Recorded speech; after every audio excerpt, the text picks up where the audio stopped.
Assalamualaikum warahmatullahi wabarakatuh. Alhamdulillahi rabbil alamin. Wassalatu wassalamu ala asyrafil anbiya'i wal mursalin. Amma ba'du. Para pemirsa yang dirahmati Allah Subhanahu wa ta'ala. Kali ini kita bertemu di channel Urah Ustadz Rahmatullah. Dari ruang alam dakwah, mari kita menuju kebahagiaan dunia dan akhirat. Para pemirsa yang dirahmati Allah Subhanahu wa ta'ala. Sejatinya Allah Subhanahu wa ta'ala menurunkan agama Islam kepada manusia melalui ayat-ayatnya. Baik yang tersurat maupun yang tersirat. Adapun ayat-ayat yang tersurat itu bisa dikatakan adalah ayat-ayat kauliyah. Adalah kitab suci Al-Quran yang terdiri dari atas 30 juz, 114 surat dan 6.666 ayat.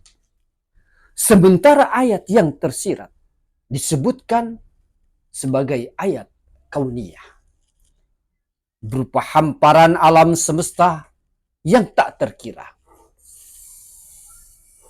Orang beriman dituntut untuk dapat membaca, dapat memahami, dan mengkaji Al-Quran atau tadabur Al-Quran.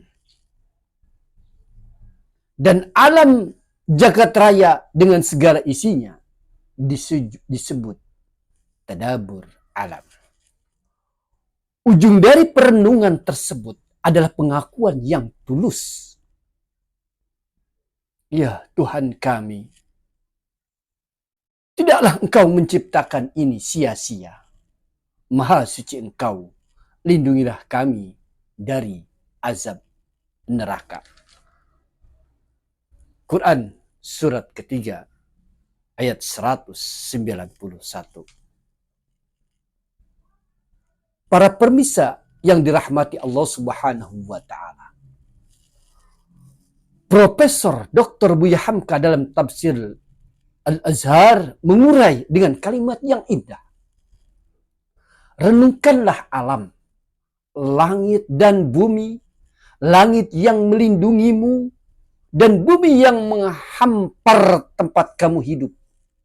Pergunakanlah pikiranmu. Dan tiliklah pergantian siang dan malam. Semua itu penuh dengan ayat-ayat tanda-tanda kebesaran Tuhanmu. Orang melihatnya dan mempergunakan pikiran meninjaunya masing-masing menurut bekal pikirannya. Entah dia orang ahli ilmu alam, ahli ilmu binatang, ahli ilmu tumbuh-tumbuhan, ahli pertambangan, ataupun dia seorang filosof, penyair, bahkan seniman. Semuanya akan dipesona oleh susunan tabir alam. Alam terasa kecil di hadapan penciptanya. Salah satu ayat kauniyah itu adalah pohon durian yang harum dan enak rasanya. Setidaknya ada 5 karakter manusia yang terkandung di dalamnya. Pertama, durian tak berbuah. Pohon durian berbuah musiman. Namun ada yang tak berbuah pada saat musimnya. Itulah perumpamaan orang-orang yang lalai. Contoh, pada bulan Ramadan yang penuh keutamaan pun tidak beramal kebajikan. Mereka kufur atas karunia Allah Subhanahu wa ta'ala. dan menyebabkan bahkan mengabaikan kesempatan. Hal ini tertera dalam surat At-Taubah, surat ke-9 ayat 54. Yang kedua, durian mentah. Buah yang mentah tidak akan jatuh walau ditiup angin kencang. Itulah perumpamaan orang Bakhil bin Kikir alias Medit. Mereka tidak mau berbagi, bahkan tidak bisa menikmatinya, sebab takut jatuh miskin. Hal ini tertera dalam Al-Quran surat Al-Baqarah ayat 164.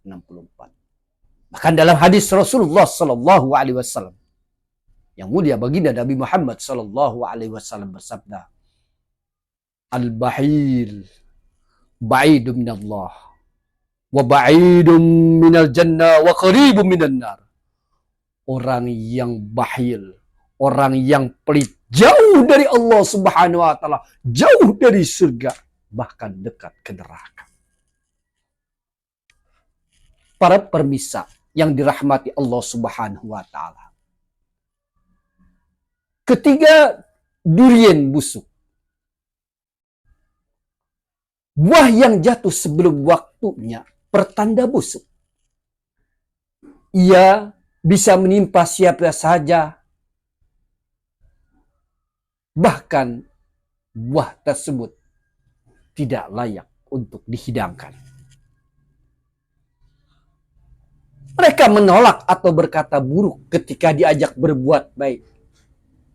Sekiranya pun mereka ingin bersedekah, pasti disertai dengan ucapan-ucapan yang buruk, bahkan menyakitkan.